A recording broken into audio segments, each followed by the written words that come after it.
I have worked with thousands of diabetic patients over the past 20 years, and I need you to hear this clearly, because this is the coldest, hardest truth. 90% of type 2 diabetes patients never reach their stable blood sugar goals, and that number is only climbing.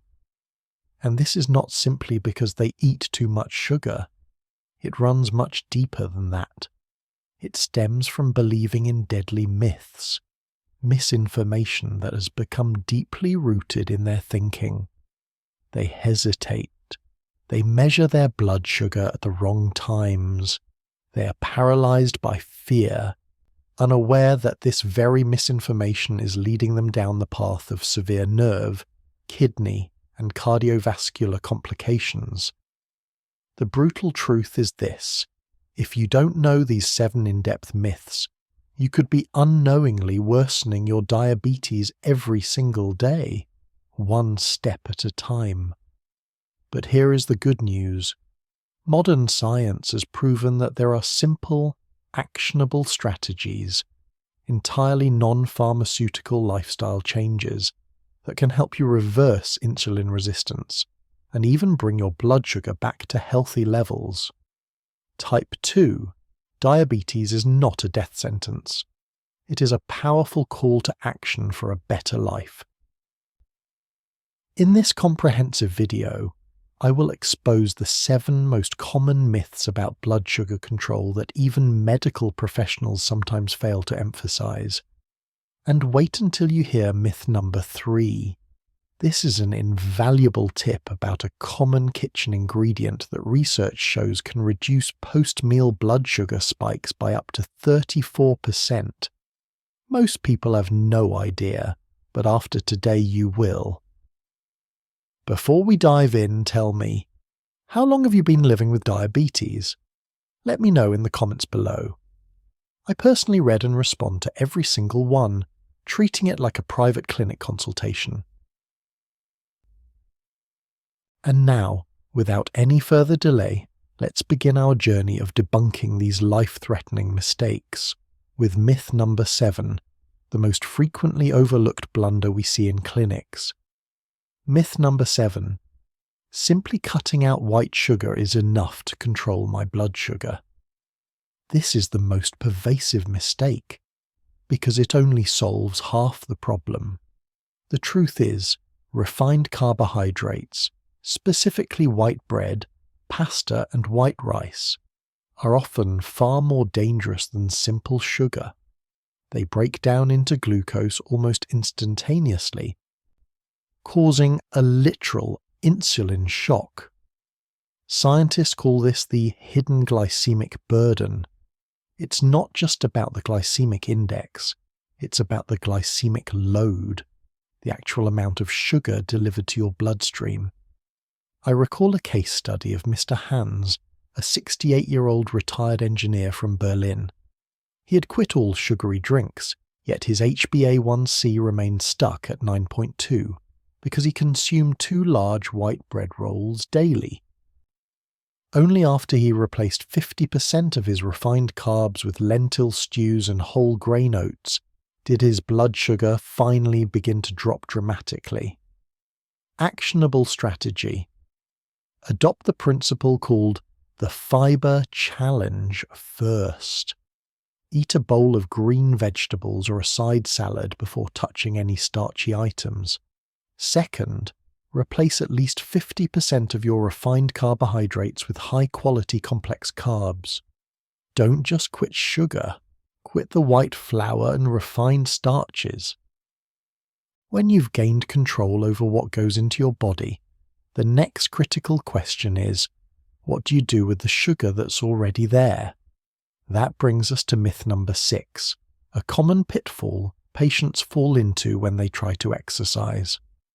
Myth number 6. Exercise is good, but a gentle walk is enough.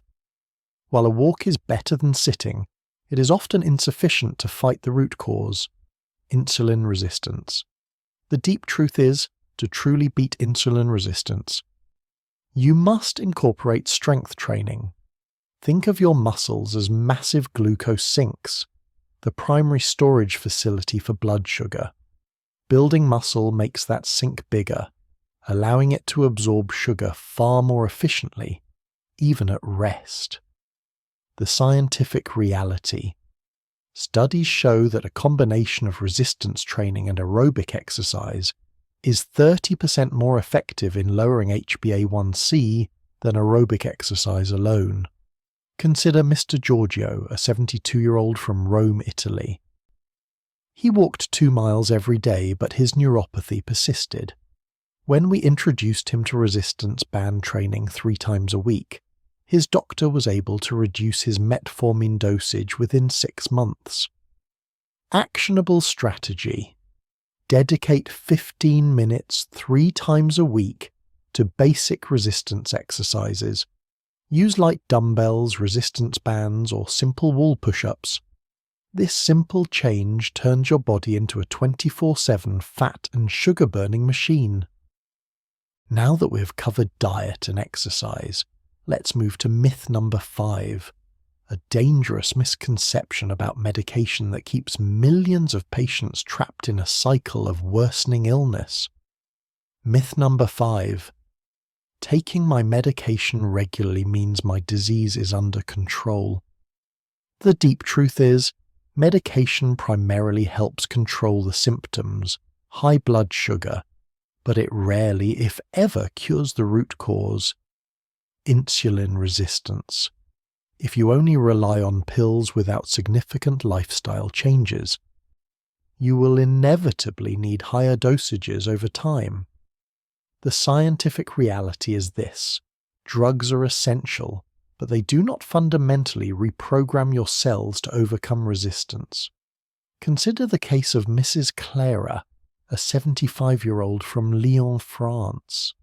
She was diligent about taking her medication for 10 years, but because she still enjoyed daily pastries and wine, her doctor had to continuously increase her dosage.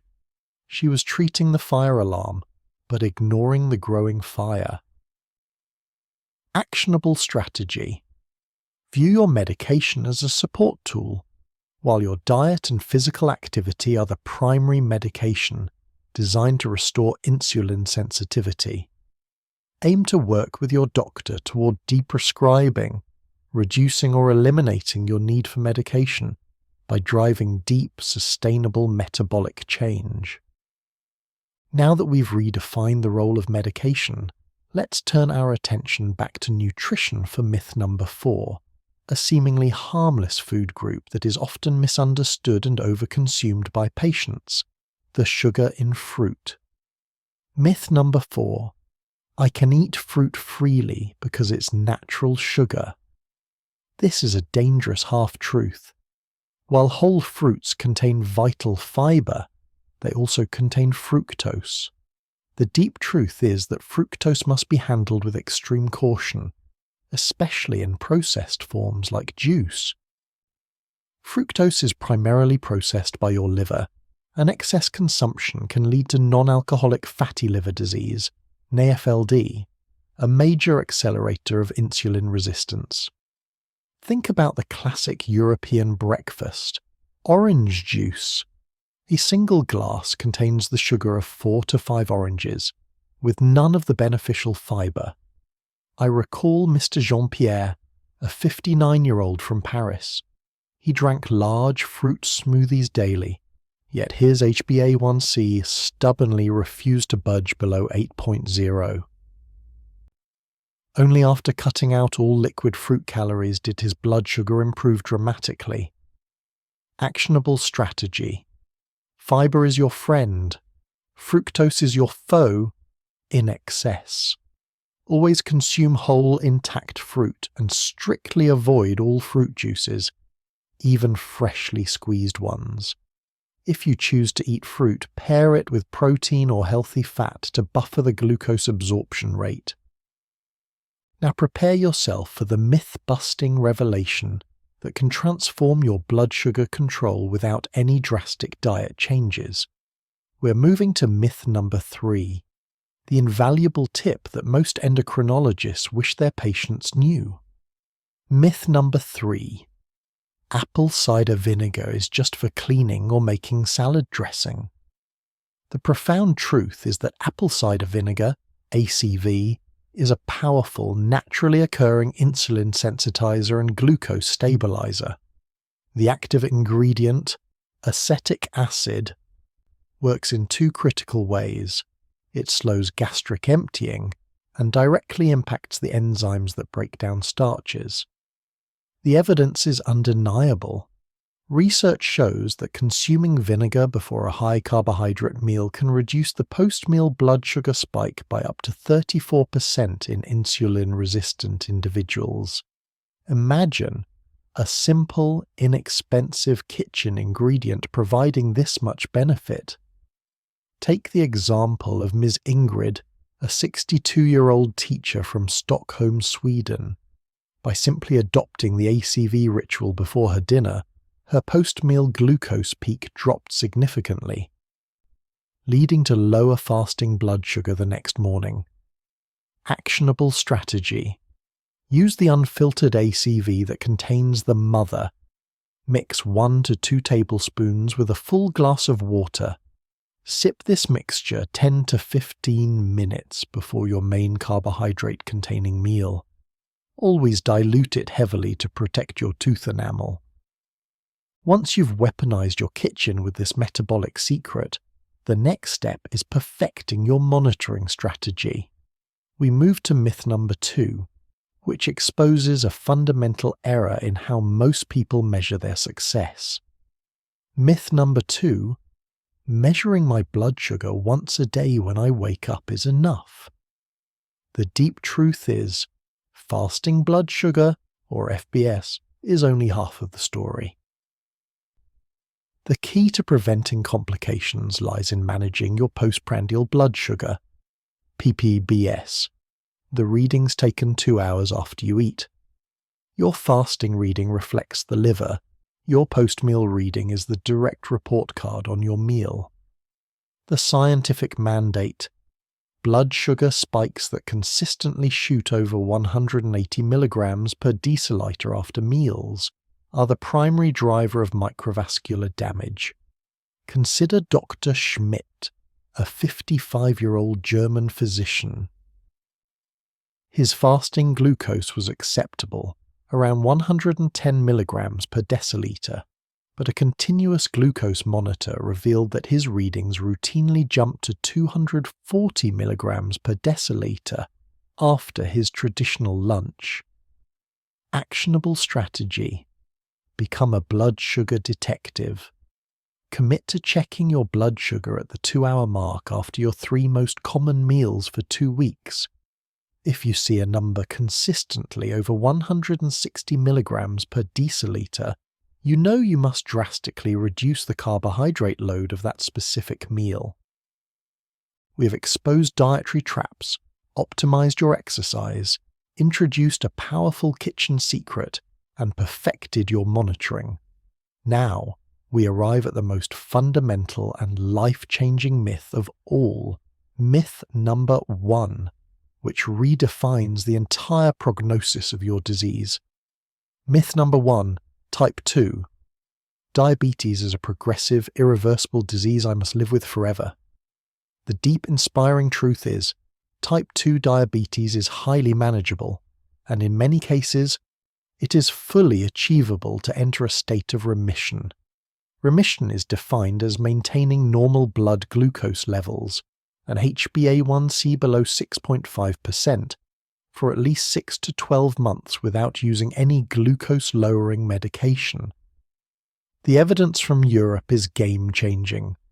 The groundbreaking direct trial in the United Kingdom proved that type 2 diabetes is directly linked to visceral fat, and that sustained weight loss can effectively drain fat from the pancreas and liver, allowing them to function normally again. Nearly half of the patients in this study achieved remission.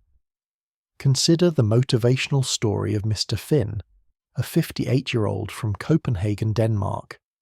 After committing to a structured diet and losing 15 kilograms, he was able to stop all his medication under his doctor's supervision. His last HbA1c reading was 5.7. He didn't just manage his diabetes, he put it into full retreat. Your final actionable strategy. Work with your healthcare team to establish a remission goal. Focus relentlessly on reducing deep visceral fat through carbohydrate restriction and consistent strength training. Today is the day you stop managing the decline and start planning your metabolic comeback.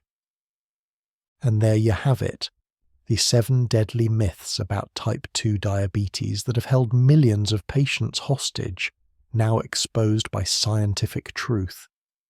We started with myth number 7, white carbohydrates, and ended by shattering myth number 1, the myth of irreversibility. Each of these truths is a weapon. Each action buys you metabolic freedom.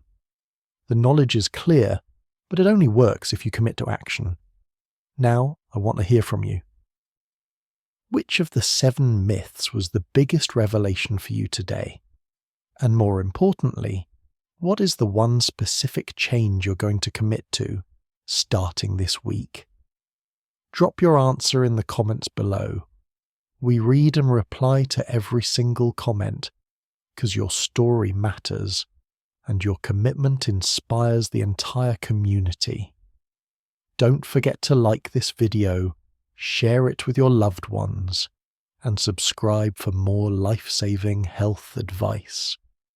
Stay safe, stay empowered, and remember, today, you're no longer managing a disease, you're leading a fight for your health. Thank you for watching.